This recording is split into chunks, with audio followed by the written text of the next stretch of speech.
صحیح بخاری کتاب الکفالہ حدیث نمبر 2291۔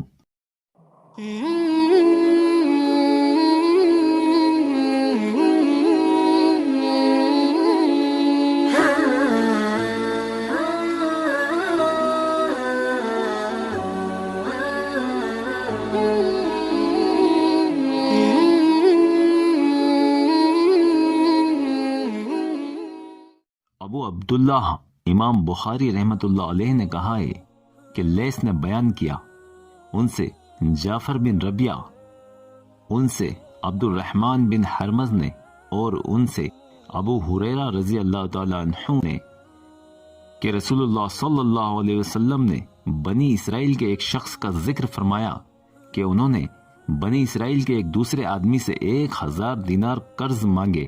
قرض دینے والے نے کہا، پہلے ایسے گواہ کو لاؤ جس کی گواہی پر مجھے اعتبار ہو۔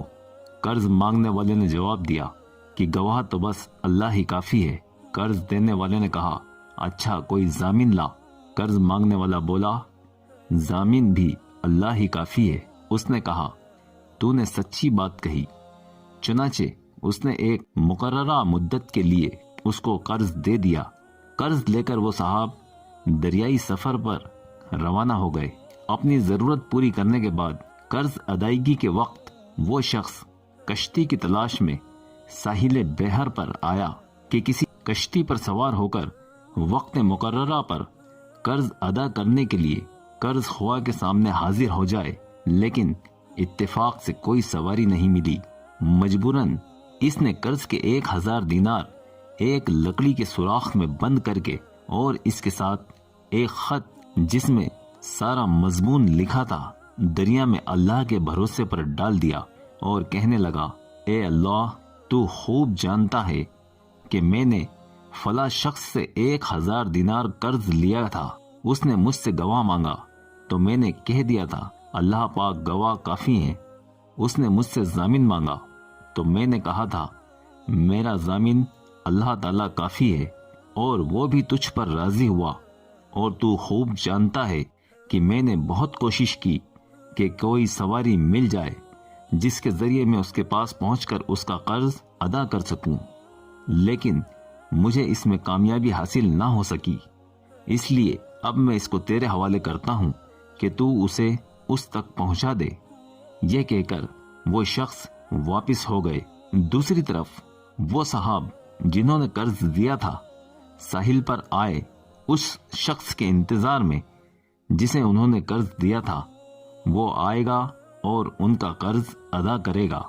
کافی انتظار کرنے کے بعد وہ شخص واپس جا ہی رہا تھا کہ اچانک دریا میں اس کی نظر ایک بہتی ہوئی لکڑی پر پڑ گئی۔ اس نے ایک عمدہ لکڑی جان کر ایندھن وغیرہ کے خیال سے اپنے پاس رکھ لی۔ گھر جا کر جلانے کے لیے اس لکڑی کو چیرا تو اس میں سے 1000 دینار اور ایک خط جو اس شخص نے ان صاحب کو لکھا تھا حاصل ہوا۔ کچھ دنوں بعد وہ قرضدار شخص قرض خواہ کے گھر گئے اور یہ سمجھ کر کہ کہیں وہ رقم جو میں نے دریا میں ڈالی تھی ان تک نہ پہنچی ہو، اس لیے 1000 دینار ان کی خدمت میں پیش کر دیے اور کہنے لگے، قسم اللہ کی میں تو برابر اسی کوشش میں رہا کہ کوئی جہاز کشتی ملے تو آپ کا مال آپ تک پہنچا دوں، لیکن اس دن سے پہلے جب کہ میں یہاں پہنچنے کے لیے سوار ہوا مجھے اپنی کوششوں میں کامیابی نہیں ملی۔ قرض خواہ بولا، اللہ نے آپ کا قرض ادا کر دیا جسے آپ نے لکڑی میں بھیجا تھا۔ چنانچہ وہ صاحب اپنا 1000 دینار لے کر خوشی خوشی واپس لوٹ گئے۔ یہ تو توکل کی وہ منزل ہے جو ہر کسی کو حاصل نہیں ہوتی۔ آج ضرورت ہے کہ قرض حاصل کرنے والے اس عزم صمیم اور توکل علی اللہ کا مظاہرہ کریں کہ وہ اللہ کی توفیق سے ضرور قرض کی رقم جلد ہی واپس کریں گے۔ وہ ایسا کریں گے تو اللہ بھی ان کی مدد کرے گا اور ان سے ان کا قرض ادا کرا دے گا۔